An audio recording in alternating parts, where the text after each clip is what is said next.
Hi, welcome back to my channel. If you're new here, welcome to my channel, where I publish a horror anthology series. I adapt creepypastas, urban legends, and folklore from all over the world. And if that sounds like something you'd be interested in, consider subscribing so you don't miss out on any of my uploads. So, without further ado, let's get straight into the story. The night was heavy with silence. Outside, the wind pressed against the windows, rattling the glass like restless hands. Inside, a single lamp flickered, its dim glow painting long shadows across the room. Pris lay on her bed, eyes shut, trapped in a dream that felt too sharp, too real. She was walking down a deserted street. The air smelled of smoke, bitter, suffocating, but every building around her was empty, their windows shattered like broken eyes staring at her. Her footsteps echoed louder than they should have. She turned her head. No one was there. Yet she felt it, the weight of eyes watching from the dark. A chill crawled up her spine. Then she heard it, a sound so faint, it was almost a breath. Pris, you should not be here. Her throat tightened. The voice had no body, no source.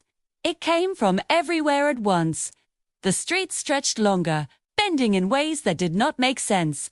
Her pace quickened, but the shadows grew taller, closing in around her. She wanted to scream, but her lips refused to move. The voice came again, clearer, sharper. This is the dream that ends everything.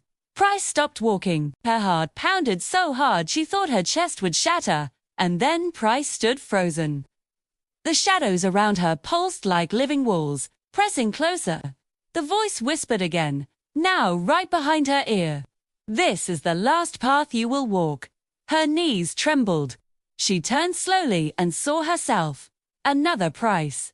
Eyes hollow, face pale, a mirror of her, but drained of life. Defigurate, its hand, reaching toward her chest. She tried to run, but her body felt anchored. The air thickened, pressing her lungs until every breath burned. When the cold hand touched her, the world shattered. The buildings collapsed like paper. The sky split open with a deafening silence. Everything dissolved into a white void. Pris gasped, her eyes snapping open. She was back in her bed. The lamp was still glowing. The room was the same. But something was wrong. Her reflection in the mirror by the wall, it was not moving with her. It stared back, smiling, and with that smile, she finally understood. The dream had not ended. The dream had become her world, forever, and that's the end of the story. Let me know what you think in the comments down below. I'll see you next time. Bye!